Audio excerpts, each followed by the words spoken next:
حول ولا قوة إلا بالله العلي العظيم ولا حول ولا قوة إلا بالله العلي العظيم. Syukur kepada Allah Subhanahu Wa Taala yang dengan limpah kurnia taufik daripada Allah kita dapat bertemu lagi pada petang ini kuliah bulanan kita berdasarkan kitab Aqidatul Awam. Alhamdulillah kita akan sambung pada bait yang keempat pada kata Syekh wa alihi wa sahbihi wa man tabi'. Situ kan kata Syekh rahimahullahu ta'ala, nafa'ana bihi wa bi'ulumihi fid darain amin ya rabbal alamin. Wa alihi wa sahbihi wa man tabi' sabila dinil haqqi ghairu mubtadi'. Selawat dan salam. Sebelum ini Syekh menyebut summa salatu wassalamu sarmada ala nabiyyi khairi man qad wahada. Selawat dan salam yang sentiasa ke atas Nabi sebaik-baik mereka yang mengesahkan Allah. Dan begitu juga wa alihi wa sahbihi wa man tabi'. Dan selawat dan salam juga ke atas keluarganya, keluarga Nabi, dan sahabatnya, sahabat Nabi. Kita nak ucap selawat dan salam ni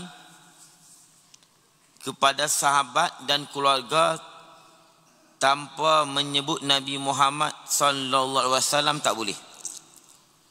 Dia mesti kena sebut dulu selawat dan salam ke atas Nabi Muhammad dan keluarga dan sahabat.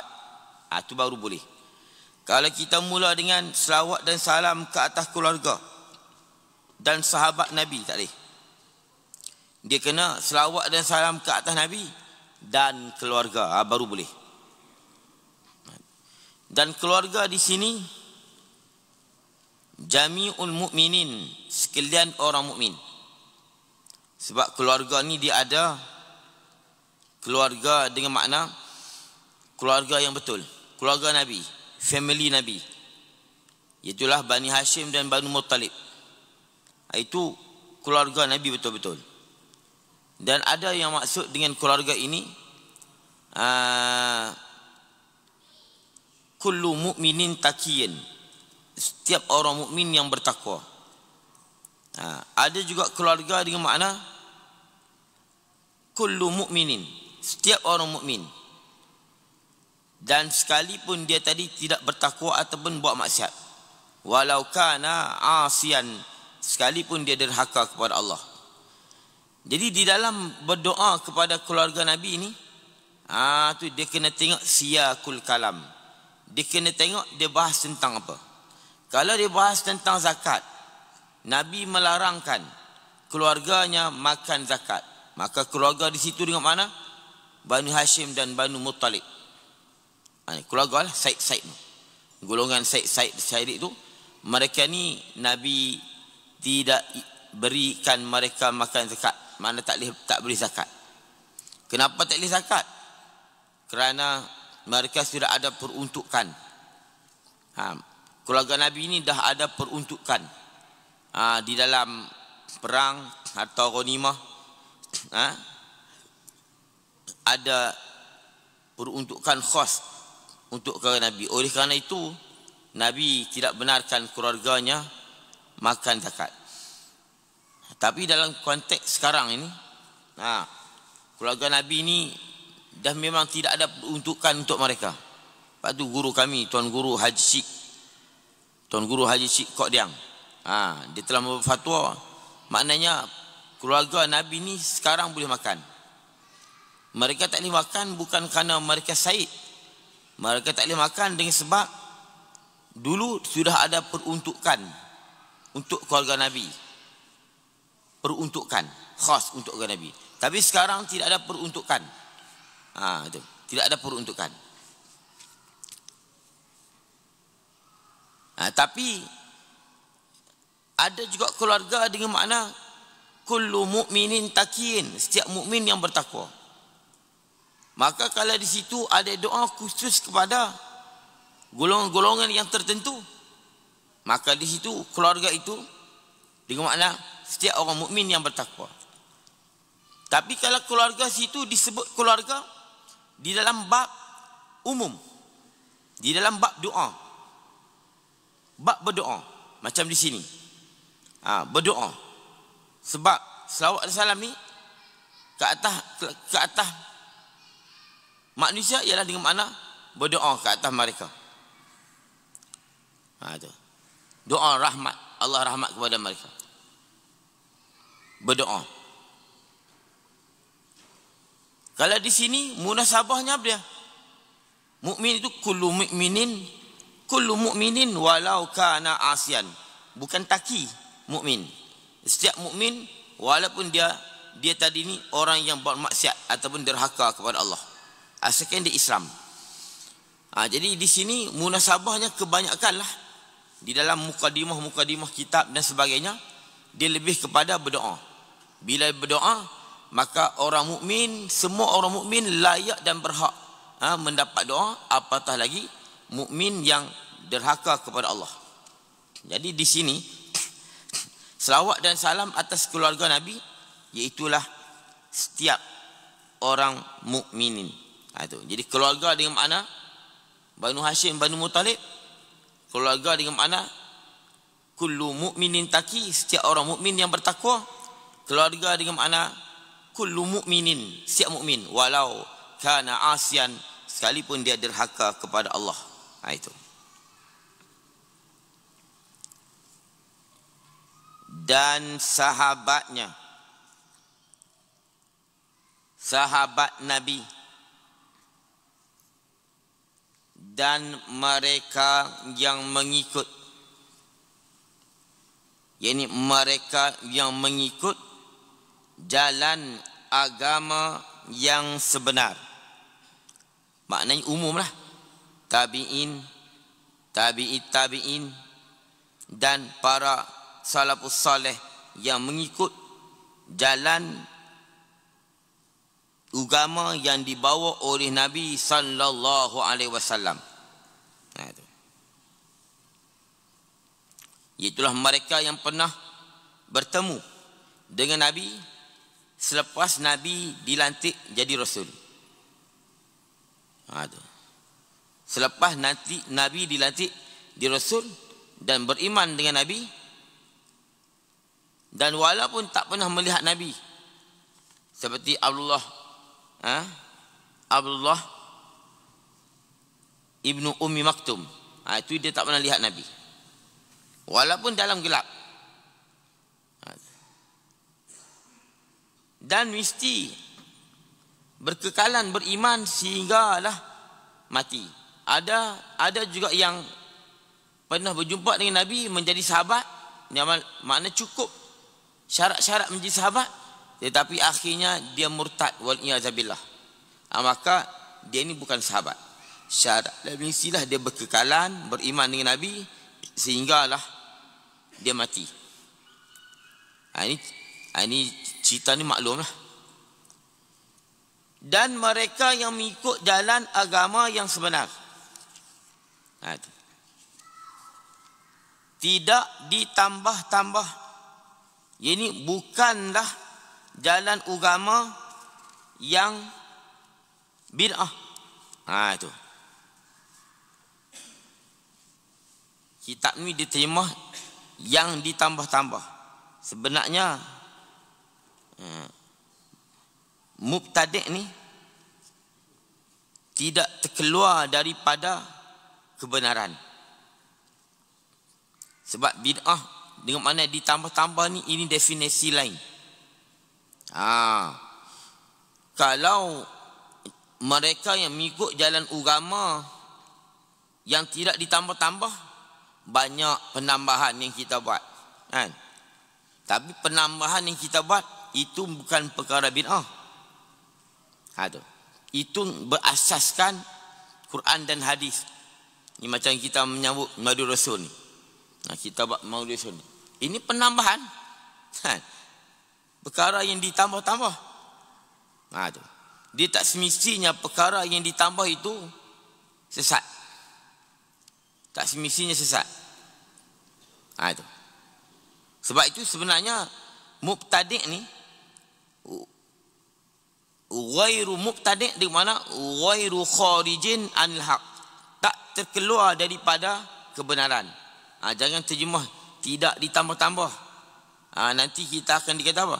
Kita menambah. Ada benda yang ditambah yang baik. Ada bid'ah hasanah. Dia ada bid'ah yang mubah. Ada bid'ah yang makruh. Dia ada bid'ah yang haram. Ulama bahagikan. Sebenarnya dibahagi oleh Syekh Izzuddin Abdul Salam. Dia ada bid'ah yang wajib. Bid'ah yang wajib. Bid'ah yang wajib. Mana? Perkara-perkara yang berkaitan dengan agama yang tak dapat tidak dipahami. Contohnya apa dia? Kita belajar ilmu-ilmu yang macam kita belajar hari ini. Kita belajar ilmu fiqh dan dibukukan ilmu fiqh.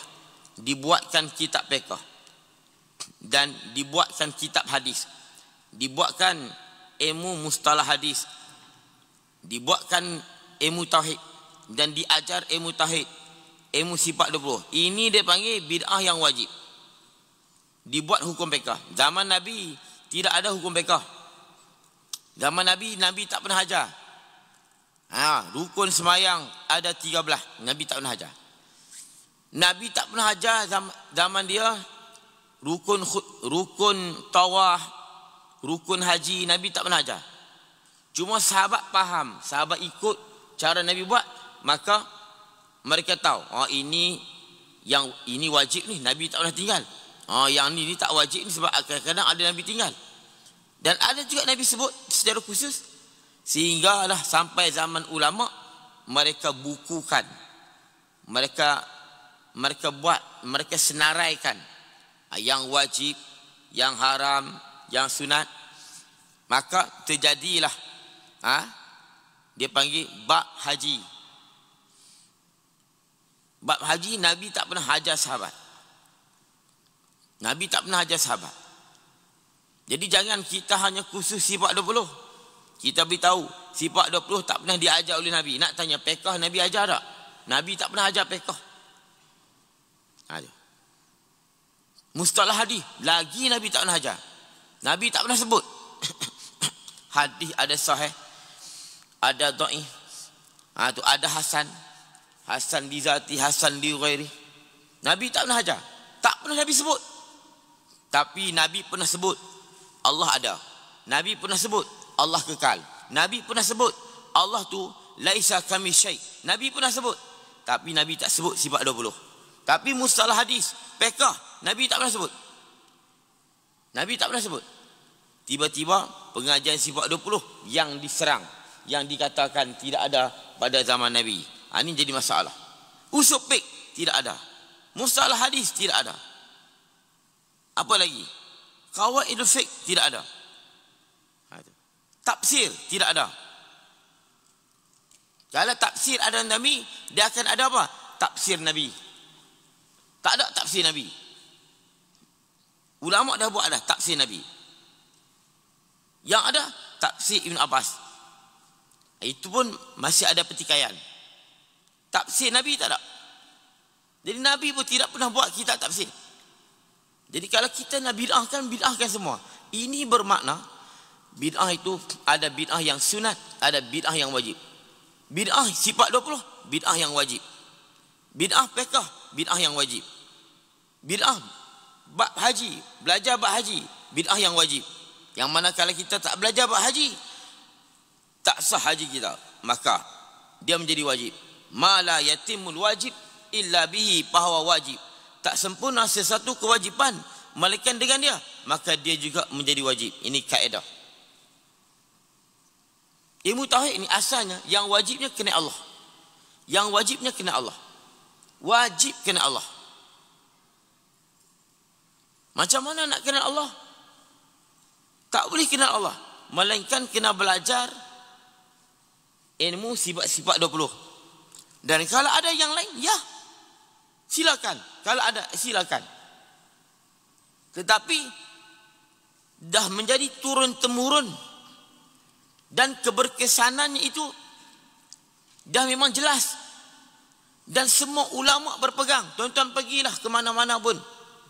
Pergilah Iraq, India, Pakistan, Syria, Lebanon, Yaman.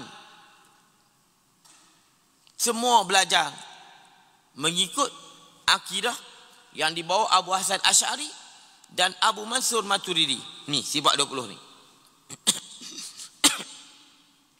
Mesir, tuan-tuan pergi. Sebab itu apa yang telah dirumus, yang dibuat oleh para alim ulama sebagai satu metod dan manhaj supaya kita ni mudah mengenal Allah Subhanahu wa taala. Maka itu satu bid'ah. Bid'ah yang wajib. Dan dia ada bid'ah yang sunat. Dia ada bid'ah yang haram. Dia ada bid'ah yang makruh. Sebenarnya yang telah dibahagikan oleh Imam Izzuddin Abdus Salam. Jadi kalau terjemah mubtadi' ni tidak ditambah-tambah, ini kurang tepat. Ulama di dalam mensyarahkan perkataan ghairu mubtadi', ulama kata apa? Bukanlah dia panggil ghaira sabilil haq.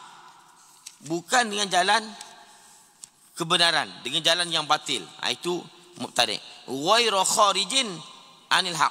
Tidak keluar daripada kebenaran. Tak terkeluar daripada kebenaran. Itu maknanya mubtadi'. Masya Allah, macam mana diterjemah ni saya tak tahu. Terjemah macam ni dia panggil cari pasal. Sebab tu bid'ah ni dia lebih kepada bid'ah i'tiqadiyah. Bid'ah yang Nabi kata kullu bid'atin dalalah wa kullu dalalatin finnar. Setiap bid'ah tu sesat dan setiap sesat dalam api neraka. Bid'ah tu lebih kepada bid'ah i'tiqadiyah, bid'ah i'tikad. Bid'ah jabariyah, bid'ah mujassimah, bid'ah khawarij. Bukan bid'ah baca Yasin, sambut maulid tu. Takkan pula sambut maulid masuk neraka. Baca Yasin malam Jumaat masuk neraka. Buat tahlil kepada ibu bapa, hadiah pahala kepada muslimat, minta dekat Allah, hadiah pahala, masuk neraka. Tapi sekarang ni pokok ni dah diam tentang bid'ah tu, mereka diam. Kullu bid'atin jarang disebut dah. Kullu bid'atin dalalah wa kullu dalalah. Dah mereka dah nampak gaya, nampak macam dah pandai sikit. Pandai dah. Dulu tak pandai, sekarang baru pandai. Setiap bid'ah sesat. Setiap sesat masuk api neraka. Siapa menyambut maulid masuk neraka. Allahu akbar. Bid'ah di situ bid'ah i'tikad. Mana? Mengatakan Tuhan bersila lendik di atas aras. Tuhan ada betih, Tuhan ada tangan. Tuhan turun setiap sepertiga malam. Apa lagi? Dan termasuklah golongan-golongan mujassimah, menjisimkan Allah SWT. Golongan murji'ah, golongan yang menokok tambahkan hukum hakam. Dan golongan syiah, maaf saya sebut. Ini golongan yang ditujukan kullu bid'atin dalalah wa kullu dalalatin finnar. Ini yang ditakut. Kalau kita belajar kitab-kitab akidah dulu, apa disebut? Imam Syafi'i menentang ahli bid'ah. Imam Ahmad bin Hanbal menentang ahli bid'ah. Semua imam-imam dulu menentang ahli bid'ah. Ahli bid'ah ni siapa? Ahli bid'ah baca isi malam Jumaat. Zaman Imam Syafi'i tak ada orang baca Yasin. Sekarang pun di Arab tak ada baca Yasin, tuan-tuan. Di Arab tak ada baca Yasin. Cuma kita di tanah Melayu, supaya umat Islam berkumpul, tidak duduk saja-saja, ulama pun tak ada. Tak baca Arab. Jadi guru-guru dulu himpun baca Yasin malam Jumaat.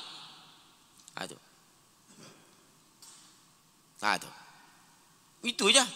Jadi kalau Imam Syafi'i memerangi ahli bid'ah, ahli bid'ah tidak puak baca Yasin malam Jumaat, puak Maulid Nabi, itu tak betul. Sebab apa? Tidak ada zaman mereka, golongan-golongan ni tidak ada zaman tu. Yang ada zaman mereka siapa dia? Mujassimah, Qadariyah. Apa Qadariyah? Kita yang buat, bukan Tuhan. Tu. Kita ya, kudat daripada kita. Jabariyah apa dia? Semua Tuhan buat. Aku minum arak, Allah yang minum. Aku berzina, Allah yang bagi zina. Itu jin. Golongan ni yang finnar, kullu bid'atin wa kullu finnar. Wa kullu finnar. Itu tiba-tiba diambil lontaran bid'ah ini yang dituju kepada ahli-ahli etika yang sesat, dituju kepada golongan baca Yasin. Ini masalah. Golongan sambut Maulid. Tu. Golongan buat tahlil.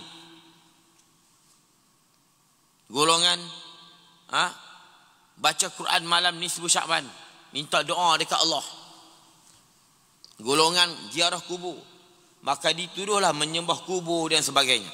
Ini yang duk jadi sekarang. Ini cerita bid'ah ni panjang. Jadilah sekadar tu. Habis kata Syekh. Wa ba'du lam bi wujubil ma'rifah min wajibin lillahi ishrina sifah. Wa ba'du lam bi wujubil ma'rifah min wajibin lillahi ishrina sifah. Dan kemudian daripada ucapan Bismillah dan Alhamdulillah dan selawat dan salam, itu kemudian. Nanti duk cari pula kemudian apa? Jadi kemudian daripada ucapan Bismillah, ucapan Alhamdulillah, ucapan selawat dan salam, maka ketahuilah dengan wajib mengenal daripada wajib bagi Allah 20 sifat ini, 20 sifat. Wajiblah, ketahuilah, wajib mengenal sifat yang wajib bagi Allah yang 20 itu. Itu maksud Syekh. Dan kemudian maka ketahuilah olehmu dengan wajibnya mengenal daripada sifat yang wajib bagi Allah yang 20 sifat itu. Kenapa dipilih 20 sifat?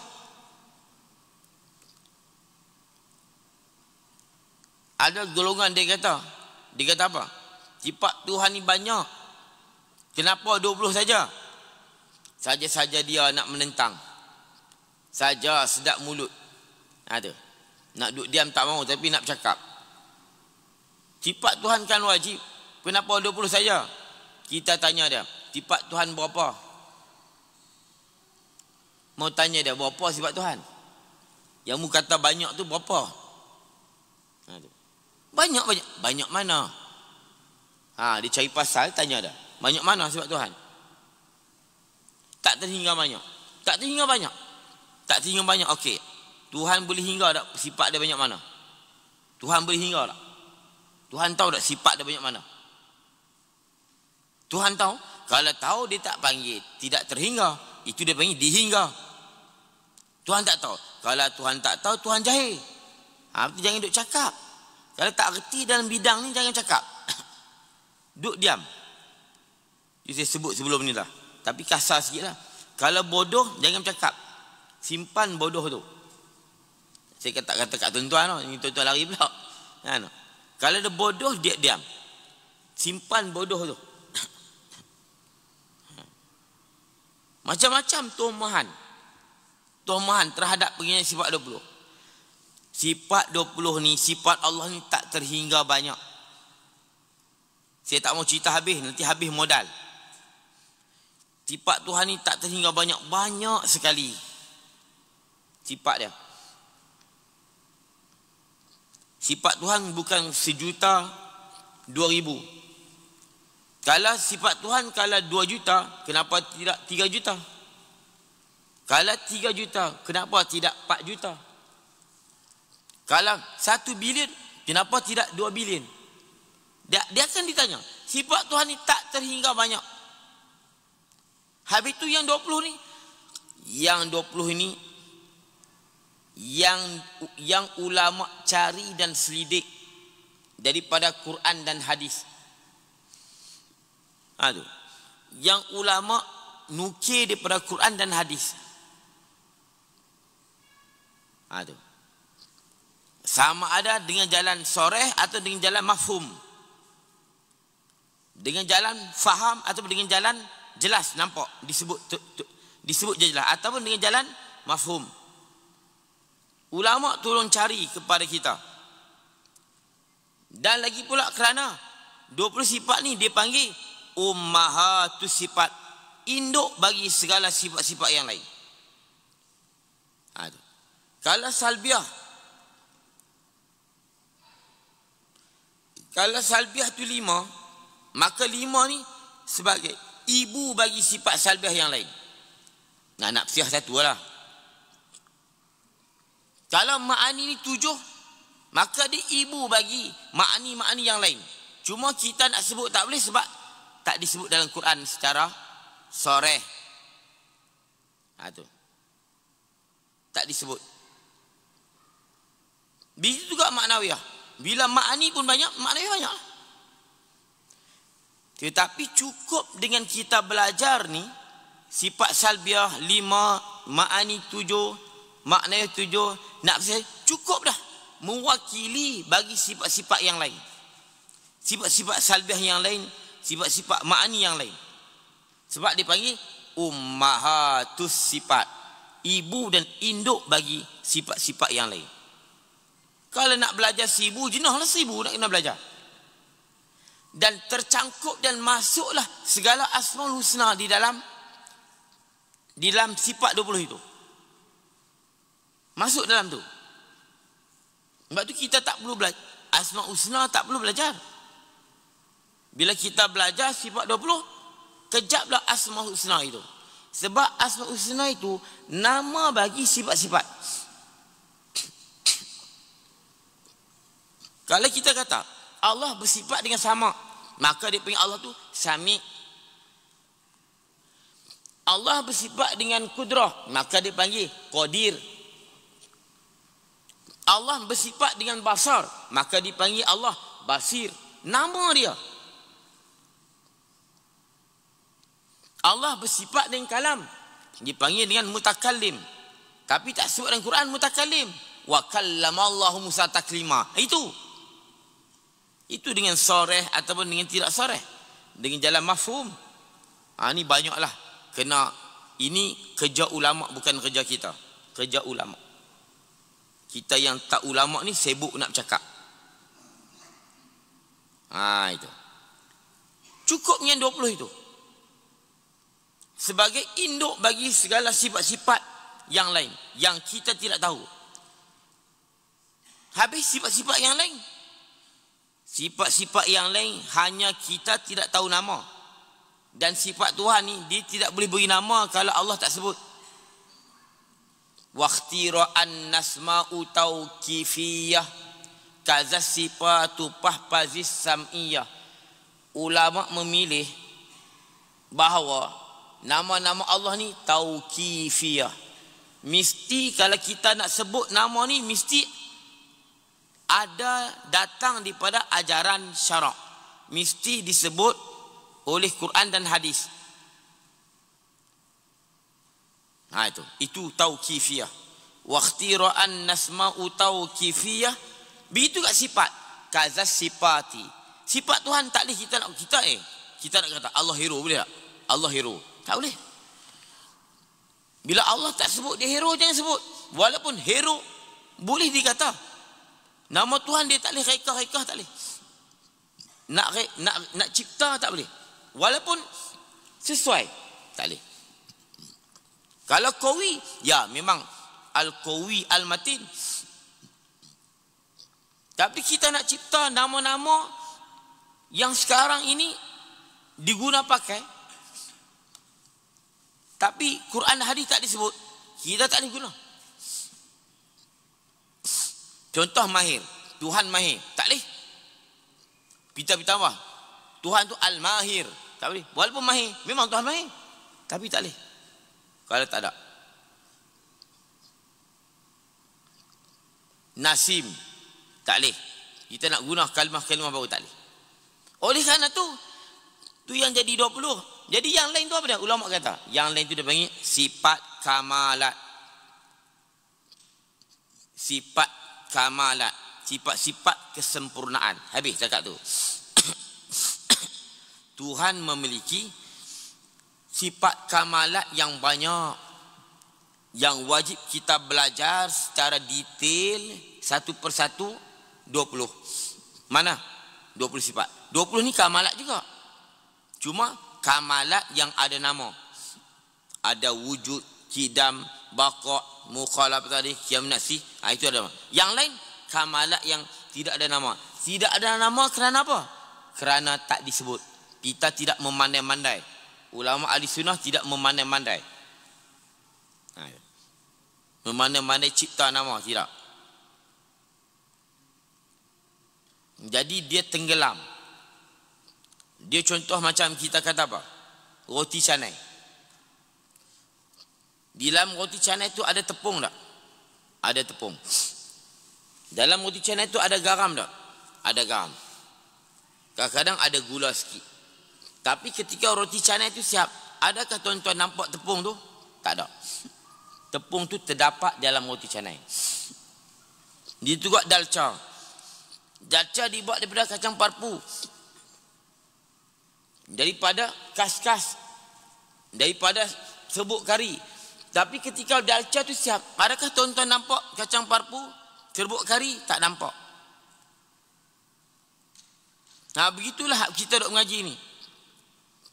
Mana mungkin kita nak jumpa bahan-bahan utama di dalam satu masakan? Kita takkan nampak. Ayam masak rus, santan, cabai, kita tak akan jumpa. Seketul-seketul kita tak akan jumpa. Tapi terdapat di dalamnya. Begitulah kawaid yang dibuat oleh ulama atau intipati ataupun saringan yang dibuat oleh ulama tentang ilmu tauhid terdapat semua dalam Quran. Cuma kita tak nampak dia berbentuk kari, dia berbentuk roti canai. Dia bukan berbentuk sebiji dijual di kedai tu. Kalau roti canai, tepung gandum, telur, garam, margarin. Dia bukan macam sebiji. Dia telah diuli, dijadikan roti canai. Maka sudah tidak nampak tepung, sudah tidak nampak telur dan tak nampak garam, tak nampak margarin. Itulah kita pun.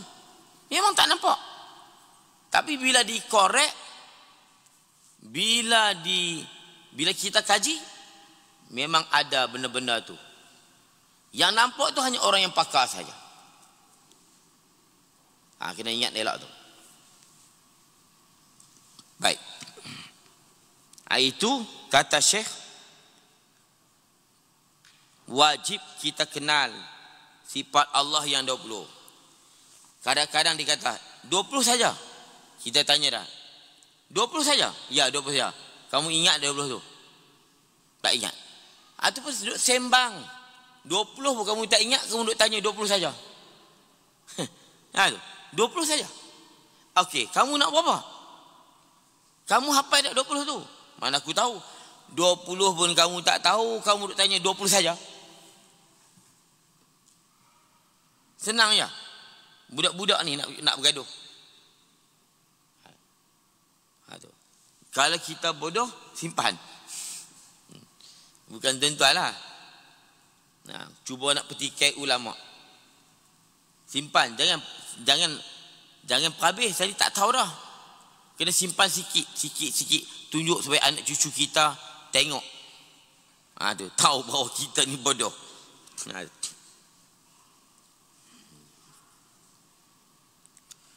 Wallahu mawjudun qadimu baki mukhalifun lil khalqi bil itlaqi. Wallahu mawjudun qadimun baki mukhalifun lil khalqi bil itlaqi. Maka wajib kita kena kenal 20 sifat. Wajib kena tahu ni secara tafsili.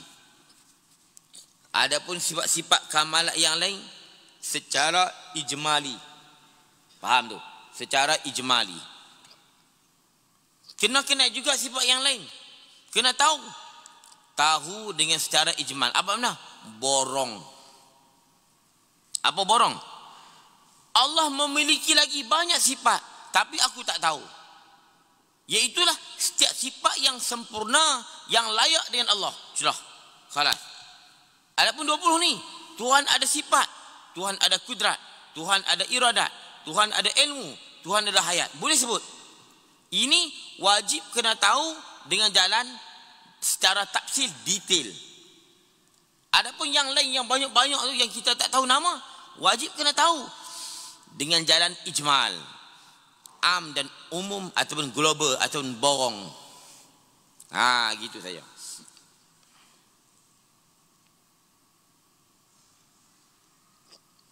Kenal tu apa dia? Kenal pun tak kenal. Kadang-kadang dia kata dia kenal, tapi dia belum kenal. Sebab apa? Sebab dia tak kenal apa itu kenal.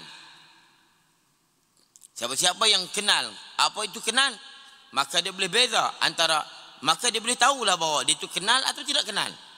Apa itu kenal? Al-jazmu al-muwafiq al-mutabiq lil waqi' an dalilin. Keyakinan yang muafakat, yang bertepatan bagi realiti, bagi hakikat, bagi apa yang di sisi Allah.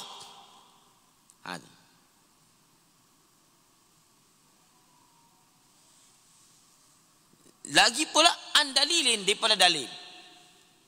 Kita dah cerita dah sebelum ni. Manakah barang siapa yang tidak yakin dengan sifat-sifat Tuhan atau dengan Tuhan sendiri, dan keyakinannya tidak bertepatan dengan apa pada hakikat. Tuhan tak sama makhluk, dia yakin Tuhan ada, tapi Tuhan macam kita, bukan makrifah. Sebab apa? Keyakinan dia tidak bertepatan dengan Quran. Mana Quran kata apa? Laisa kamitsli syai', Allah tak semacam sesuatu. Tiba-tiba dia menyamakan Allah dengan makhluk. Kan makhluk itu kan sesuatu. Laisa kamitsli syai'. Maka ini bukan lagi makrifah. Walaupun dia yakin, dia mesti ada berhimpun keyakinan dan bertepatan dengan realiti, dengan Quran, dengan apa di sisi Allah SWT, dan mesti daripada dalil. Sebab itulah kita akan belajar dalil. Ulama akan datangkan dalil. Apakah dalil Tuhan ada? Alam ini. Itu ulama beri formula untuk supaya kita mudah, supaya kita lepas daripada kewajipan mengenal Allah. Kalau kita belum lepas kenal Allah, di semacam mana kita ni belum lepas semayang, belum lepas lulus semayang. Kalau orang tadi, kalau dia semayang tak lulus, semayang dia belum sempurna, dia mati, agak-agak apa tuan-tuan? Tuan-tuan jawab sendiri. Samalah dengan orang yang dia belajar tak lulus, tak kenal Tuhan dengan sempurna, dia mati macam tu juga. Saya tak mau sebutlah, nampak kasar pula. Orang tu semayang tak betul, tak kena. Kalau dia mati agak macam mana? Tuan-tuan jawab sendiri. Dan kalau orang tu akidah dia tak betul, kalau dia mati macam mana? sama ni hak tadi. Bahkan yang ni lebih teruk daripada hak tadi. Sebab apa? Yang tadi syarat nak semayang kena kenal Tuhan. Tiba-tiba Tuhan pun dia tak kenal. Allah, ni yang kita takut. Ni yang kita takut. Takut tuan-tuan. Satu ustaz duk macam payah. Tak payah. Kamu tunggu belajar sampai habis ni, insya-Allah kerti. Payah ni bila mari duduk bukan kuasa nak ilmu. Itu dia memang dalam hati dah memang menolak. Maka dia akan berasa payah. Tapi kalau kita ni belajar buka hati kita, buka hati kita, lapangkan dada kita, insya-Allah kita akan faham. Tak ada payah, senang. Itu. Macam saya sebut bulan-bulan yang lalu. Kita mengaji cara chef. Belajar cara chef. Mana? Belajar cara buat dalca. Belajar cara buat roti canai. Bila kita belajar buat cara roti canai, memang payah. Tapi lebih berharga, bernilai daripada orang yang belajar roti canai lalu dia makan, daripada orang yang tak pernah belajar roti canai dan dia makan. Tak sama. Chef bila dia makan masakan itu, tak kira masakan siapa pun, dia makan dengan penuh penghayatan dan dengan penuh pengertian. Dia boleh tahu sedap atau kurang atau tambah. Dia boleh sebut. Tapi orang yang bukan chef, dia makan je. Dia tidak ada penghayatan, dia makan. Dia makan saja, dia tidak tahu apa. Jadi semua nak makan. Chef pun nak makan, kita dan orang yang jahit pun nak makan. Tapi cara makan berbeza. Cara chef lebih hebat sebab dia buat dan dia makan. Budak-budak boleh jawab tuan-tuan. Kenapa kita payah belajar tentang Tuhan ni? Kenapa payah? Mudah ya tuan-tuan. Okey, nak tanya. Pengetahuan seorang ustaz, pengetahuan seseorang tentang Allah selepas daripada dia belajar, mana lebih baik daripada pengetahuan seseorang tentang Allah dia langsung tak pernah belajar? Budak-budak boleh jawab. Dia ni kenal Allah tapi tak pernah belajar. Yang ni kenal Allah dan dia belajar. Mana lebih hebat? Tuan-tuan jawab sendiri. Tuan-tuan tak akan jawab yang tak belajar ni lebih hebat kenal Tuhan daripada yang belajar. Sebab apa? Sebab tuan-tuan tak bodoh. Ada. Yang bodoh saja kata apa? Belajar Tuhan mudah je, nak belajar tentang Tuhan. Allah ada. Gitu. Itu. Macam budak tadi kau. Allah ada, Allah sedia. Gitu. Kan senang dia kata. Mana lebih baik? Dia kata Allah ada dalam keadaan dia belajar dan dia belajar. Yang ni kata Allah ada, dia langsung tak pernah belajar. Yang langsung tak pernah belajar ni, dia di dalam bahaya. Syaitan boleh ganggu gugat iman dia. Daripada yang mengatakan Allah ada dalam keadaan dia belajar, dan apatah lagi Allah suruh kita belajar tentang dia. Wa'lamu annallaha maulakum, ketahuilah kamu Allah itu Tuhan kamu. Fa'lam annahu la ilaha illallah, ketahuilah bahawa tiada Tuhan melainkan aku. Ketahuilah. Allah kata ketahuilah, belajarlah, ketahuilah.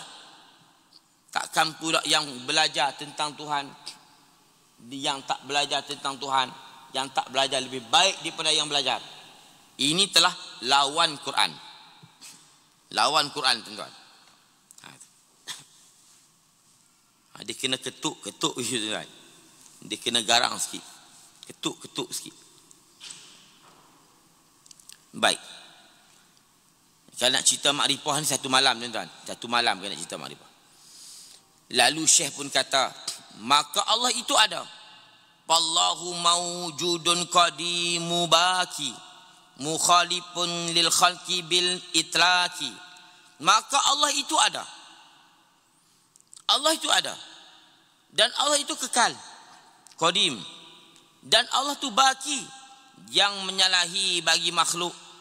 Mukhalifun, yang menyalahi. Apa menyalahi? Yang tak sama bagi makhluk. Bil itlaq, secara mutlak tanpa ada kait. Tidak sama tu dengan sekalian wajah. Baik. Pertama nak beritahu kata Allah tu ada. Allah maujudun. Allah itu ada. Dia sebenarnya ulama nak beritahu kata Allah bersifat dengan wujud. Allah qadimun, Allah bersifat dengan kidam.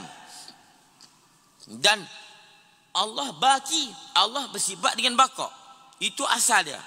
Tetapi ulama ambil nama-nama itu disebut. Mukhalifun, Allah bersifat dengan mukhalafah. Ini nak berisyarat, kalau kita nak ajak orang awam, kan namakan akidatul awam. Akidah orang awam tu akidah awam. Kita nak ajak orang awam ni mula-mula apa? Allah ada, Allah sedia, Allah kekal. Tapi kalau kita nak ajar pada orang yang atas, Allah bersifat dengan ada, Allah bersifat dengan baqa. Itu asalnya. Allah bersifat dengan kidam. Kena cerita kidam, kena cerita baqa, kena cerita wujud. Ini tahap kedua ketiga. Di sini Syekh sebut pula Allah maujudun, Allah qadimun, Allah baki, Allah mukhalifun. Okey.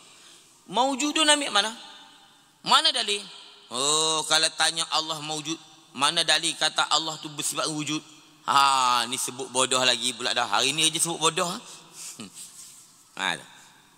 Dia tanya mana dari Tuhan ada? Kamu Islam ke dah? Cuba tanya dah. Islam tak kamu ni? Duk tanya mana dalil Tuhan ada? Macam orang tanya mana dalil maulid? Tanya maulid, mana dalil maulid? Ni teruk dah, iman ni teruk dah dalil maulid. Jelas maulid ni. Duk tanya mana dalil? Minta dalil maulid. Mana dalil Tuhan ada? Pergi tanya mana dalil Tuhan ada. Allahu Akbar.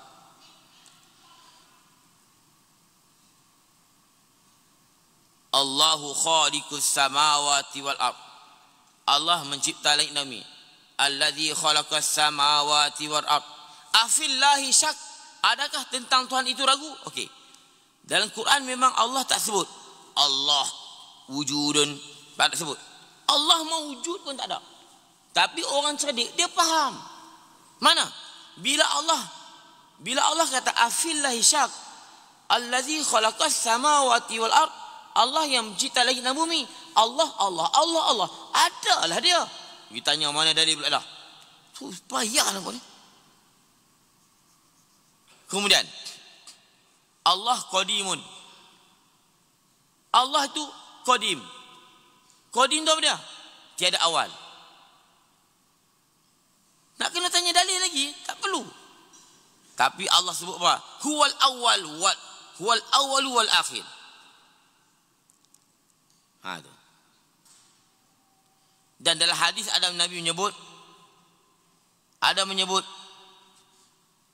Tuhan yang allazi laisa qablahu syai'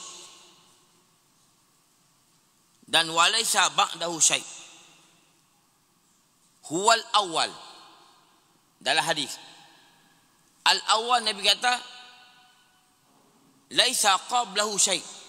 Tidak ada sesuatu yang mendahului wujud. Allah sedia dah ada. Itu qadim. Di qadim ni lah hak puak ni kata tak ada dalil. Kalau baki memang ada. Asmaul husna. Al-baki memang ada. Tapi al-qadim tak ada. Ni.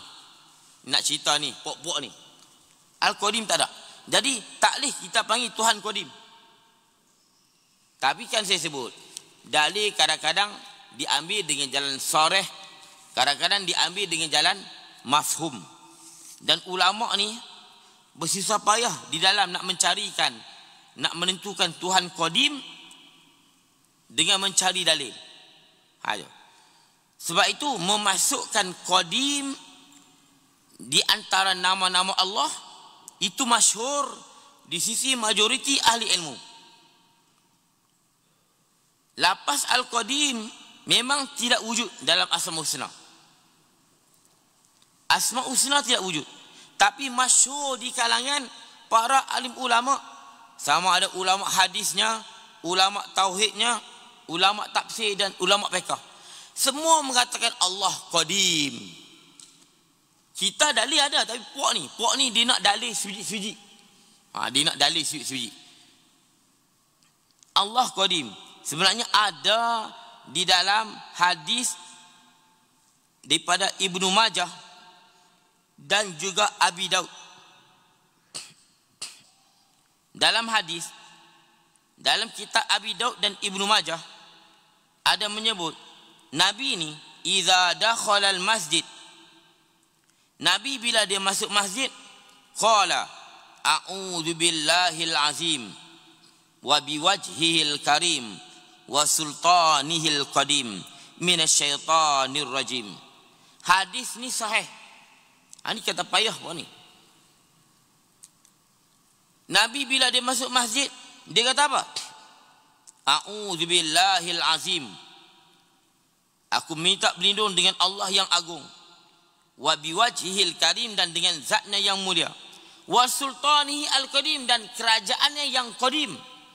Jadi qadim inilah ulama faham hadis itu boleh diambil, digunakan lafaz qadim. Dan lafaz qadim mungkin tak disebut dengan jalan jelas, tapi mafhumnya dan maknanya sahih. Itu kalau kita layan pokok ni, kita memang ada lafaz qadim tu memang ada dalam hadis riwayat Imam Abi Daud dan juga Ibnu Majah.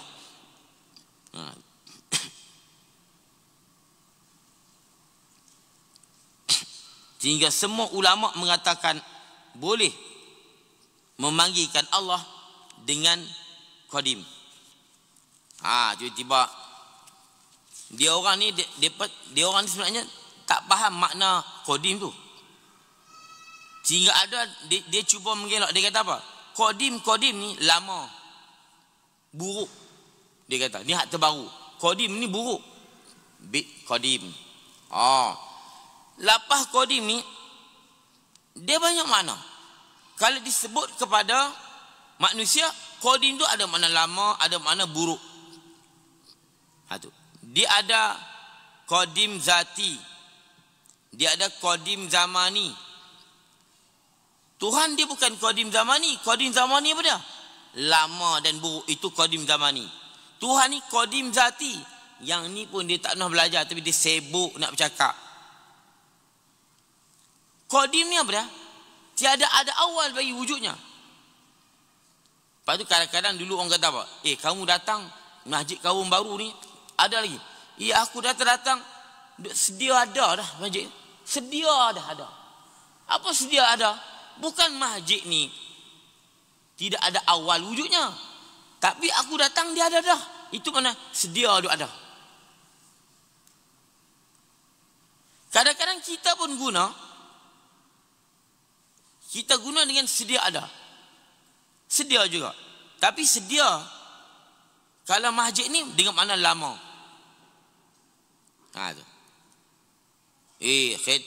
Rumah hantar ni qadim lah. Apa qadim? Buruk. Tapi jangan diguna buruk. Tiba-tiba lafaz qadim yang dipanggil kepada makhluk pergi letak kat Tuhan. Dia kata apa? Tak boleh kita panggil Allah dengan qadim, sebab qadim ni buruk. Tuhan buruk. Tunjuk lagi dia punya sifat dia tu. Faham lah. Malah nak sebutlah sifat tu. Tu sifat B. Ditunjuk tu dia punya bow dia tu. Simpan sikit-sikit, jangan buang banyak sangat. Taruh ke anak cucu, bagi tengok. Kasar sikit.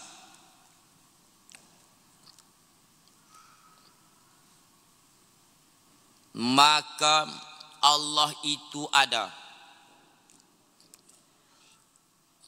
Maujudun pun tak ada. Ni cuba tanya dia. Kalau dia kata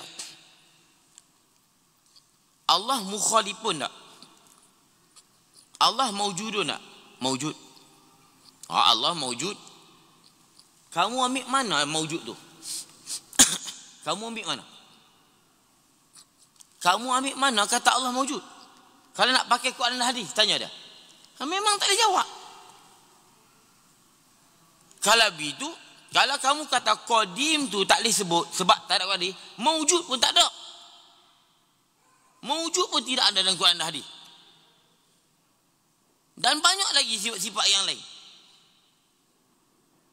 Faham tak ni? Saya duk sebut ni. Kalau kamu kata qadim tak boleh panggil sebab tak disebut dengan jelas dan terang dalam Quran dan hadis, maujud pun tak disebut. Sebab dalam Quran tak disebut Allah maujudun. Tak ada. Tu. Kita layan dia orang lah. Kita ni tak ada hal nak sebut Allah maujud. Tu. Sebab apa? Maujud tu sahih. Afillahi syak. Adakah kamu ragu tentang Tuhan? Maknanya apa? Api wujudillahi syak. Adakah pada wujudnya Allah kamu ragu? Jangan ragu. Apa makna? Bila Allah kata jangan ragu tentang kewujudanku, maknanya apa? Aku ni maujud. Apa maujud? Muttasifun bil wujud, bersifat dengan wujud. Hak tu tak boleh lagi. Baik.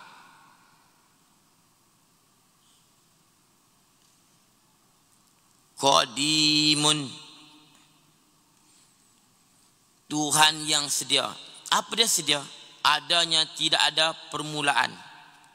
Qadim inilah yang disebut dalam Quran huwal awwal. Baki, kekal. Kekal ni apa dia? Tidak ada pengakhiran. Inilah yang dipanggil al-akhir. Huwal awwalu wal akhir. Tuhanlah yang awal. Apa awal? Sebelum ada yang lain, dia sedia ada.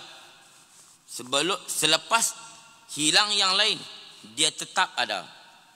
As-sabku 'alal asya'. Al-mawjud ba'da pana'il asya'. Sebab tu Allah gandingkan huwal awal wal akhir. Itu. Itulah isyarat kepada qadim, baki dan kekal. Mukhalifun lil khalqi, menyalahi bagi makhluk. Apa menyalahi? Bukan duk menyalah.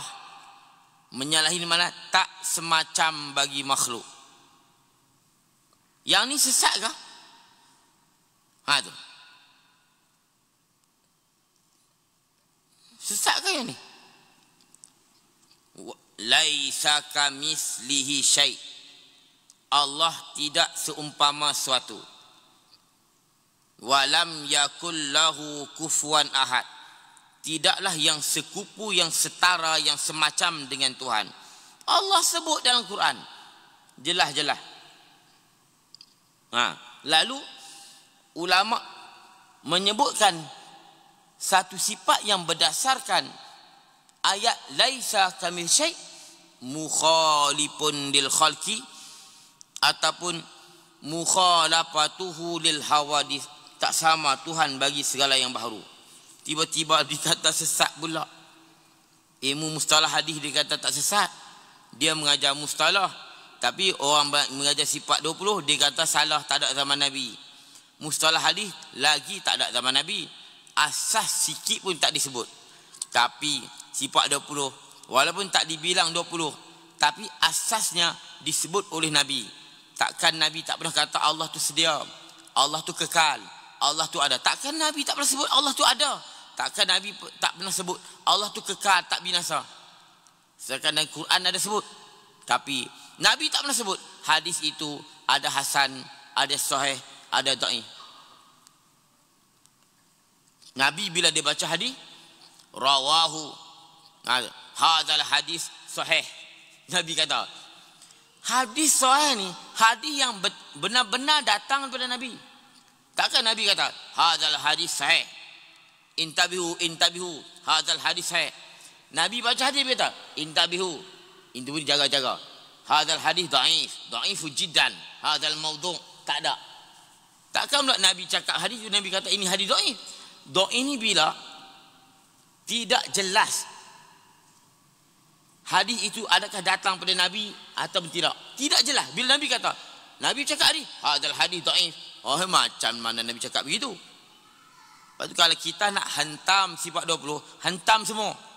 Kalau nak bid'ah, pengajian sifat 20, kena bid'ah semua pengajian yang ada. Kitab tauhid, kitab semua-semua kitab. Baru puas hati. Itu. Ini dia panggil zaman fitnah. Dia buat fitnah ya. Dia buat fitnah. Buat kacau.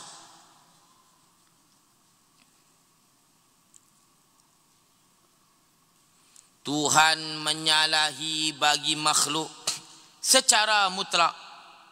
Secara mutlak. Apa secara mutlak? Tanpa kait dengan sebahagian wajah atau tidak. Ni faham. Ni lurah. Lepas tu kita ni kena reti lurah. Bila kita, dia ni, dia syarat nak jadi orang alim ni, nak jadi mufti, syarat nak jadi mujtahid orang alim, semacam Imam Syafi'i, apa tu, Abu Hasan Asy'ari, dia mesti pandai bahasa. Alim lurah bukan makna reti cakap Arab. Dia alim dalam segenap uslub selok belok bahasa Arab. Tata bahasa Arab, nahu sarab, bayan, badik, balaghah. Walaupun dia tak reti cakap Arab.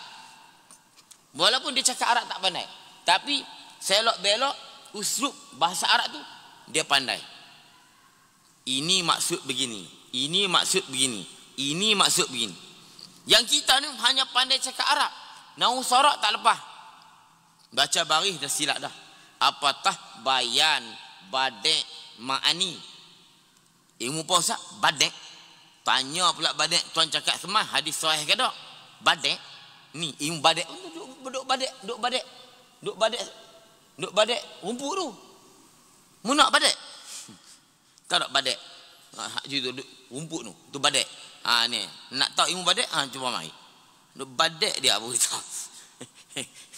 Sekarang badek dia beritahu. Dia badek. Ilmu badek tak pernah dengar. Sembang. Ustaz, hadis saya tak? Bok ni dia mau tanya dia. Ni. Bok ni. Ni ustaz ni hadis saya tak? Aku nak tanya kamu. Hadis sahih tu apa dia? Kita buat jahil. Hadis sahih tu apa dia? Hadis sahih. Hadis sahih tu apa dia? Apa kriteria hadis sahih? Hadis sahih. Hak Nabi cakap. Gitu ya. Hadis hak Nabi cakap ya. Ni hak Nabi cakap ni, aku cakap ni. Dan kita ada sebut. Hadis sahih kenapa? Confirm dia tak tahu. Tu hak jenis, ustaz ni hadis sahih ke? Confirm dia tak tahu. Hadis sahih pun dia tak tahu. Definisi, kriteria hadis sahih dia tak tahu. Kalau dia jawab betul, kita nak tanya pula. Sahih di sisi Imam Bukhari, sahih di sisi Imam Muslim, sama ke? Dia mula aku sabut dah. Sama ke nak tanya tak? Anda pernah dengar tak tawabik? Pernah dengar tak syawahid? Ni apa pula ustaz tawabik syawahid? Tahu tak tawabik? Syawahid. Hadis-hadis yang menyokong hadis-hadis yang agak lemah. Keliling dia menyokong, menguatkan. Dia tak reti punya.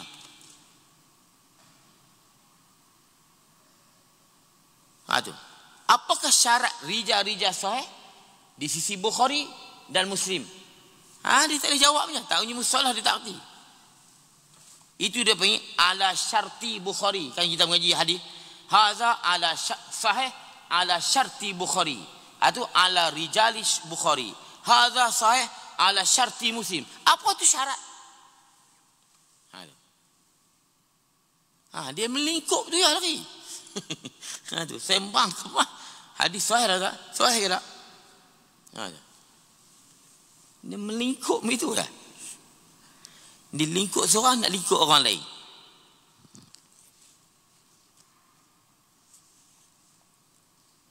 Baik. Kenapa saya sebut lurah ni? Dia kata secara mutlak. Allah ni dia tak semacam secara mutlak. Dia semacam ni, dia ada 3 macam. Semacam ni dia ada 3 macam. Itu lurah.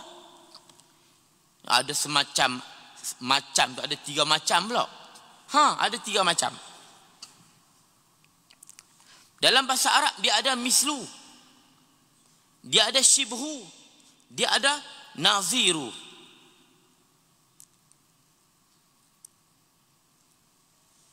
Kalau buka dalam Quran dan hadis, mislu maknanya umpama juga. Syibhu umpama juga, macam juga. Dan naziru umpama juga. Hadza masilu syai'. Apa maksud masilu syai'? Yang serupa dengan suatu. Syabihu syai', serupa dengan suatu. Naziru syai', serupa dengan suatu. Semua serupa dengan suatu. Masilu syai', serupa dengan suatu. Terjemahan dia. Syabihu syai', serupa dengan suatu. Naziru syai', serupa dengan suatu. Tapi serupa ni tak serupa. Serupa ni tak serupa. Tu nak cerita lurah. Macam mana ulama dulu pakar lurah tu. Mereka nak hukum sesuatu tu bukan mudah. Bukan mudah. Ilmu mereka bukan hanya duduk di taraki, di halkum. Nabi kata akhir zaman ni, umat manusia ilmu mereka hanya di halkum. Ni, duduk sini. Duduk di halkum. Bukan main daripada perut. Bukan main pada dada. Duduk di halkum. Kadang-kadang buka internet, boom, cakap. Bukan main daripada perut. Main daripada halkum. Tengok Google, boom. Google, boom. Dia cakap. Duduk kat halkum, boom, cakap. Bukan main daripada proses ilmu yang dia dapat. Masilu syai'. Dia ni, bila kata masilu syai', dia serupa pada jami'ul wujuh. Semua wajah. Kalau kita kata apa? Suatu ini, masil bagi satu. Apa nama masil? 100% sama. Itu masil. Kalau kata ini, syabihu hadha, sama dia ini. Syabih ni apa makna? Aghlabil wujuh, kebanyakan sama. Tadi semua masil semua. Kalau syabih kebanyakan. Kalau kata hadza naziru hadza, apa nazir? Bil ba'dil wujuh, sebahagian saja. Kalau masil jami'ul wujuh, sekalian wajah. Kalau syabih aghlabul wujuh, majoriti dan kebanyakan wajah. Kalau nazir ba'dul wujuh, sebahagian saja. Sebab tu Allah dia tak kata laisa syabihu syai', laisa kasyabihihi. Tuhan itu laisa kamislihi. Tidak ada sesuatu pun yang semacam, yang setara dengan Tuhan, sebiji-biji tak ada. Tak ada satu siapa pun yang sama walaupun sikit. Itu laisa bisyai'. Kami sih Tuhan kata laisa kasyibi, laisa kanazri, tak. Itu. Bila dia kata itlaq, apa itlaq? Tanpa kait dengan mana-mana wujuh. Tu. Jami'ul wujuh ka, aghlabul wujuh, ataupun ba'dul wujuh. Itu makna alal itlaq. Dia kalau mengaji betul-betul sonok tuan-tuan. Ni saya cerita ni. Ni cerita ni tangga kedua, bukan tangga ketiga lagi. Bukan 4, 5, baru tangga kedua. Tu pun saya takut dah. Takut tuan-tuan lemah, saya pun lemah. Saya pun tak pandai juga, ajak orang berenang, saya pun kakak tak cukup. Gas untuk saya seorang je. Nak bawa tuan-tuan masuk, lemah kira-kira dua-dua. Nak abang kata 5, 4 ni bukan saya. Hak ulama. Hak saya cerita ni tangga 2. Tangga ketiga, okey, saya ada lagi. 4, 5 mungkin saya tak ada dah. Tapi dia ada kat ulama-ulama mutakalimin. Pok ni bila lepas bincang, kita tenggelam. Allah dalam. Dalamnya ya Allah dalam. Bila ulama ni bincang. Kita ni yang belajar 3-4 tahun, cuba nak sibuk bincang juga. Cuba nak petikai ulama-ulama ni. Ya Allah. Ni yang duk jadi. Wa qaimun wa ni wa hidun wahai. Qadir muri dun alimun bikulli syai. Satu ni kita berhenti no. Wa qaimun ghaniyun, dia asalnya ghaniyun tapi dah syair dia kena wa qaimun ghani wa hidun wahai. Asalnya wahayun. Tapi oleh kena syair. Ni syair pula, ni ini ilmu arut pula. Ni ilmu larut. Ilmu arud juga masuk dalam ilmu lughah Arabiah, ilmu bahasa Arab. Ni qawafi, ilmu qawafi. Asalnya wa qaimun ghaniyun wa wahidun wahayun. Bila kita baca macam tu, tak boleh beri syair. Dia tak boleh jadi syair. Maka terpaksa kena buang. Jadi mana? Wa qaimun ghani wa wahidun wahai. Qadir asalnya qadirun. Qadir muridun alimun bikulli syai. Asalnya bikulli syai'in. Jadi syai teh. Petang-petang sebut syai pula.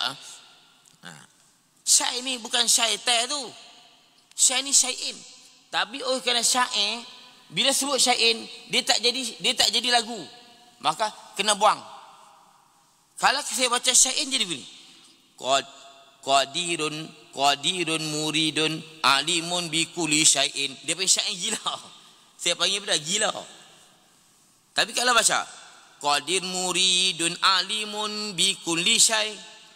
Kalau qadirun muridun alimun bikulli syai'in, lagu gila dia panggil. Saya panggil istilah gila. Habis serangkat ni saya nak berhenti lah. Jangan bimbang tu lah. Wa qaimun dan berdiri sendiri. Ini diambil daripada qiyamu binafsi. Qiyamu binafsi ni diambil daripada al-qayyum. Tapi tak disebut qaimun, tak sebut al-qayyum. Tuhan yang berdiri sini. Apa makna berdiri sini? Nak ada dia, tak perlu ada benda lain, dan ada dia tak sabar cipta. Ada Tuhan tidak menumpang yang lain, ada Tuhan tanpa siapa buat. Itu saya cakap mudah. Itu berdiri sini. Kalau bahasa kita berdikari, tapi tak boleh kata Tuhan berdikari. Berdikari tak berhajat pada siapa, tak bergantung dengan siapa. Jadi Allah ni ada dia, tak bergantung dengan siapa. Dia tidak bergantung kepada tempat untuk dia menumpang. Sebenarnya bergantungnya pedas kepada cabai, dan bergantungnya cabai kepada Tuhan buat. Tuhan ni dia bukan macam pedas, dia bukan macam cabai. Pedas nak ada dia kena ada cabai, cabai nak ada dia kena Tuhan cipta. Allah nak ada dia, tak perlu ada yang lain, dan ada dia tidak siapa pun yang mencipta. Kenapa? Karena dia yang mencipta. Kenapa dia tidak menumpang yang lain? Karena dia zat. Yang menumpang ni sifat. Putih tumpang di baju. Bukan baju tumpang putih, putih tumpang baju. Sebab putih tu sifat, baju tu zat. Ini cerita banyak kali dah kan. Dan Ghani, apa dia? Yang maha kaya. Wallahul ghani wa antumul fuqara. Bila faham Allah kata wallahul ghani wa antumul fuqara, fakir itu bukan makna fakir tak ada duit. Sebab apa? Tuhan gandingkan, dia kaya, kamu fakir. Tuhan kaya mana ada duit. Bila Tuhan kata aku kaya, kamu fakir, maknanya apa? Aku tak berhajat, kamu berhajat. Kalau Tuhan dia duit banyak, kalau dia kata aku kaya, kamu miskin, maka itu bermakna miskin tu tak ada duit. Tapi kalau Tuhan ni dia bukan ada duit, tapi dia kata aku kaya, hampa miskin, kamu fakir, makna fakir itu apa maksud? Berhajat kepada Allah. Jadi Ghani itu Tuhan yang maha kaya, tak berhajat kepada yang lain. Dan yang maha esa wahid, ini wahdaniyah. Ni Ghani ni dia mentaksir qaim. Di Ghani ni salah satu daripada makna qiyam nafsi. Mana? Tak berhajat pada yang lain. Saat ni tanya ustaz, Ghani tu main mana pula? Qaim qiyam nafsi. Wahidun wahdaniyah. Tak. Ghani tu dia mentaksir bagi qaim. Wa wahid, dan Tuhan yang esa. Wahai, dan Tuhan yang hidup. Qadir, Tuhan yang maha berkuasa.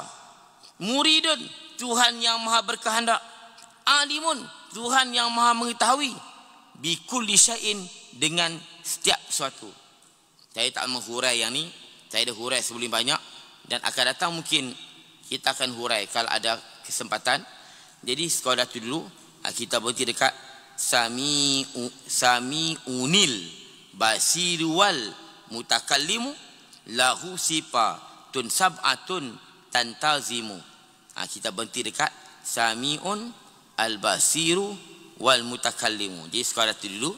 Mudah-mudahan apa yang kita belajar pada petang ini dapat menimpa pada kita, dapat memberi faedah dan menambahkan ilmu pengetahuan, dan semoga Allah buka futuh kepada kita untuk memahami ilmu tauhid dan menjadi asbab mantap dan kejaknya akidah kita pada Allah SWT. Dan minta maaf kata kasar bahasa, insya-Allah umur panjang.